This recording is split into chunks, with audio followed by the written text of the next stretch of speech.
I do like about this machine is this. Do not go fast. First of all, standing on it just gives you a little bit of balance. Have you guys tried to do it without the hands? Oh, hello. So if you do it without the hands, again, a little bit of balance work. You'll find out if one side's weaker than the other by which side do you fall to.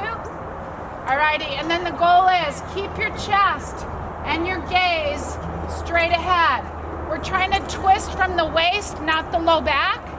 So you don't move your feet, you move your low body, but you try not to move your upper body. So you get a twist at the waist. This is just for stretching. It's not going to strengthen anything. Does that make sense? Alrighty. Again, on this machine, you can do kind of the same thing with some stretching, squats. This might one-legged too, right? Yeah, this might be a little easier because in the air, for a one-legged squat, somebody else might put some weight on this and some weight on this, and then they're able to do a squat with a little bit of help from this leg and all the work from this leg. Does that make sense? So sometimes just having it one leg at a time like that is good.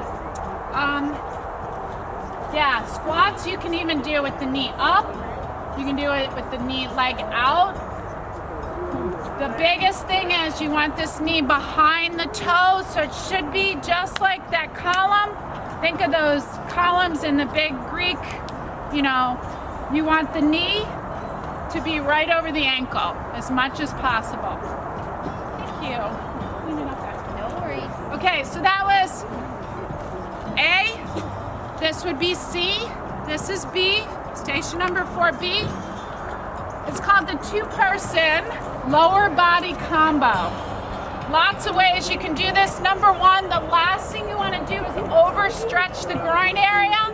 Very difficult. If you pull one of these groin muscles, it'll take forever to heal. You will not be happy if you do it. So when people get on this machine, that's why they have their arms to help control. So the goal here is not to go as wide as you possibly can. The goal is to push them out and have control to hold them, and then carefully bring the legs back in. Do you guys remember getting yelled at when you were kids because you slammed the screen door? So try not to let them just slam the screen door, because that would be really bad. So hold it out there. It's a lot more work to hold it out there and then come back. So this is simulating a jumping jack. Okay, when you do a jumping jack, you will not do a jumping jack with your feet as possibly as wide as they can go. You just want to get them wide. The arms are for balance. What I see people doing on these two sides of the machine is looking down. So the worst thing you can do is look at your feet. What you practice here is what you're going to look like out there. So you want to practice good posture. When you're on a machine, you'll have good posture when you're not on a machine. So using this for good posture, you can do both legs at a time. I personally think it's harder to do one leg at a time. Would you agree? So you're really controlling. Almost impossible. What I love about this machine is most of the falls after a certain age, 60, you're falling sideways, and that's a broken hip. So you're working on all the muscles on the side of our hip here, inner thigh, but as outer thigh. So standing still on one leg, trying to lift this leg, this is the real workhorse, the leg you're trying to stay still on. You can shift the weight a little bit and just do one leg at a time. It's a lot harder. It's not about how big can you get this leg to go up, how high. It's about control on this one. You don't have to do many of these to feel it. Again, if you go way out too high, or I see somebody trying to kick it out, you're going to damage your low back. So the higher this leg lifts, with those toes forward, mine naturally stops here. I cannot go any higher. It's bone hitting bone.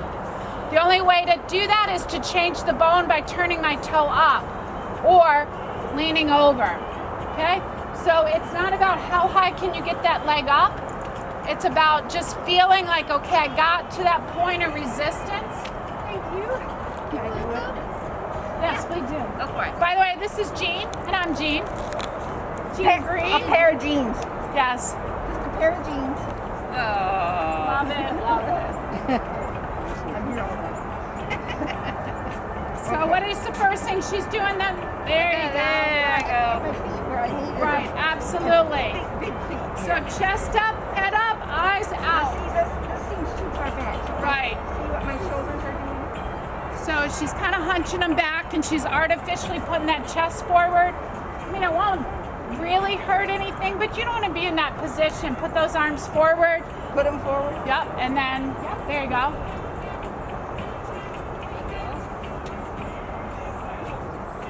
Can you hold them out there? Say count to 1, 2, 3, 4, and then bring them back in.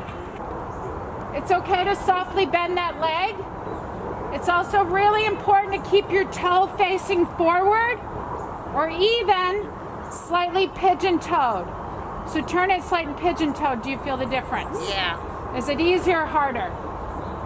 Harder. Harder. And it's this leg that's really getting the work. Yeah, the This one- standing leg, oh my gosh, is doing a lot of work, keeping her from falling over. So if she goes out, gravity is helping her go, whoop, bring it back down, slam that screen door. Come down slow. Go up fast, hold it, and then come down slow. Yeah. Now I've seen people start twisting on their standing leg and try to do funny things. You know, some people are just going to do that. Now, if you point the toe, you don't work the leg as much. But if you pull the shoelaces towards your kneecap, try to lift that way. Pull the. Do you bend your knee? There you go. Do you bend your knee or not? The stitch it up. It rolls. This would be a toe that you can point. Alrighty. So slow on this. Trying to keep your heels pressed down. Biggest thing you don't want to do is completely straighten the knees and hyperextend the back of the knee. If your knees are straight with all that weight, hyperextending the knee could really hurt it, damage it. Her back, her low back is stretching. Whenever you bring your knees up towards your chest, the position she's in, you're stretching your back. Lean back. When people lean back, this is what I see them do. Look down. Bad on the posture. You're better off sitting up tall instead of looking down. If you want to use the chair, just make sure you're looking up. So someone with really short legs, this chair does not fit them at all. Anybody really, have you tried this one? So this is what you want to keep strong right here. This is the machine that does it. If I had to choose between that machine and this machine because I was short on time, this is the one you want to do. You can do one leg at a time. You can hold it out there. Just doing this, you can bounce pennies off the thighs. You know it's working. When we walk, we land on our heel. Then we roll through the foot and push off the big toe. That's why we have a big toe, not a little toe. Yeah, that's how it is on. Using my little. So he top of doesn't my want feet. to back of his knees. I mean, he's just barely. His knees are touching the back. Can you scoot up He's anymore? just barely. So this slide, you tend to slide back. You do. This is a really hard machine for petite people. Petite.